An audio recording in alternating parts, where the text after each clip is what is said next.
Abenshi ku ino si ya rurema bavuga yuko imbwa ari inshuti y'ukuri y'umuntu, inshuti itajya ihemuka, inshuti itibagirwa ibihe byiza mwagiranye ndetse n'ibibi, inshuti itibagirwa ibyiza wayikoreye. Ariko hano mu Rwanda imbwa ni byinshi kurenza ubucuti. Ni abarinzi ndetse kandi n'intwari. Ni ibikoresho by'umutekano uhambaye. Ni abakozi badasanzwe.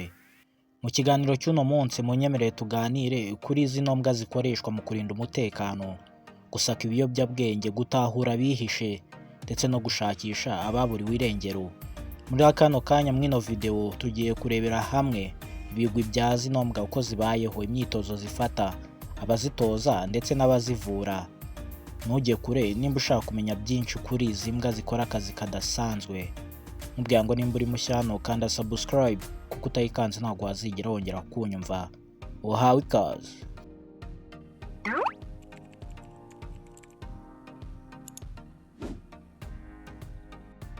Si buri nyamaswa cyangwa se buri mbwa ishobora gukora ibi bintu bino bikora imbwa zatojwe neza, zatorejwe mu mutwe witwa Canine Unit wa polisi. Zino mbwa kandi ni icyizere gihambaye mu gucunga umutekano wacu. Zikora ibirenze iby'umwana w'umuntu ashobora gukora. Zumva ibiri kure kandi zita ku biri kuba byose. Zishobora gutabara aho rukomeye mbere y'uko tumenya yuko hari ibyago. Imbwa ziba zabimenye kare rugikubita, bityo bikadufasha kubikumira ibyo byago. Mu 2000 ubwo polisi y'u Rwanda yashingwaga yazanye akashya kadasanzwe. Yashinze umutwe witwa Canine Unit ubarizwamo imbwa zihambaye zifite imyitozo idasanzwe kandi zifite intego imwe gusa, ariyo gutanga umutekano wizewe, wihuse kandi udasubirwaho. Izi mbwa zifite ubushobozi bwo kureha buri muhumuro wose zahawe, aho waba uri hose mu gihe izi uko ihumura yakuzana. Zino mbwa iyo zigeze ahabereye icyaha zigenda zikusanya amakuru ku bihishwe ibyo ari byo byose. Nta mpumuro n'imwe ino mbwa itabasha gutandukanya n'indi, yaba iy'ibisasu, iy'umuntu cyangwa se inyamaswa. Zino mbwa zikoreshwa mu gucunga umutekano ku byambu, mu ngendo mpuzamahanga, mbese ku bibuga by'indege no mu bikorwa by'umutekano ahakenewe hose ubwitonzi mu gusaka abantu. Gusa icyo wamenya cyose, buri mbwa yose ishobora gukora bino bintu zino mbwa zikora.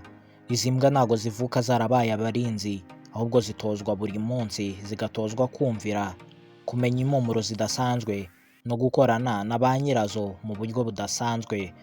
Buri mbwa hano bifite uyitaho, bakitozanya mbese bagahuza ku buryo azajya yikontorora uko abishatse, akayituma ahantu ikajyayo n'ibindi bigiye bitandukanye. Nubwo zikorera mu kajagari k'amaperereza, ubuzima bw'imbwa bwitabwaho kurusha ibindi byose. Zifite abaganga bazo, ibiryo byujuje intungamubiri n'isuku ihoraho idasanzwe. Ibigwi by'izi mbwa cyangwa se ino unit yitwa Canine Unit cyangwa Canine Brigade zagiye zifasha mu gutahura abinjiza ibiyobyabwenge mu gihugu. Zagize uruhare rukomeye mu gukiza ubuzima bwa benshi, harimo no kumenya abarwaye COVID-19 hakoreshejwe impumuro kugira ngo zimenye abanduye n'abataranduye. Buri munsi izi ntwari zitavuga zirinda abanyarwanda n'ibyabo byose, ndetse kandi n'izibasaba ibihembo. Icyo zishaka gusa ni ugucunga umutekano w'igihugu cyacu. Icyo zikeneye ni ugufatanya natwe mu kurinda ibyiza byacu.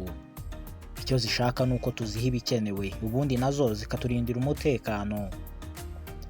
Zino mbwa za polisi cyangwa se ino unit ya gisirikare yitwa Canine Unit si isanzwe, ahubwo ni abarinzi batavugwa, intwari z'amanywa n'ijoro. Tubazirikane kandi tubashyigikire.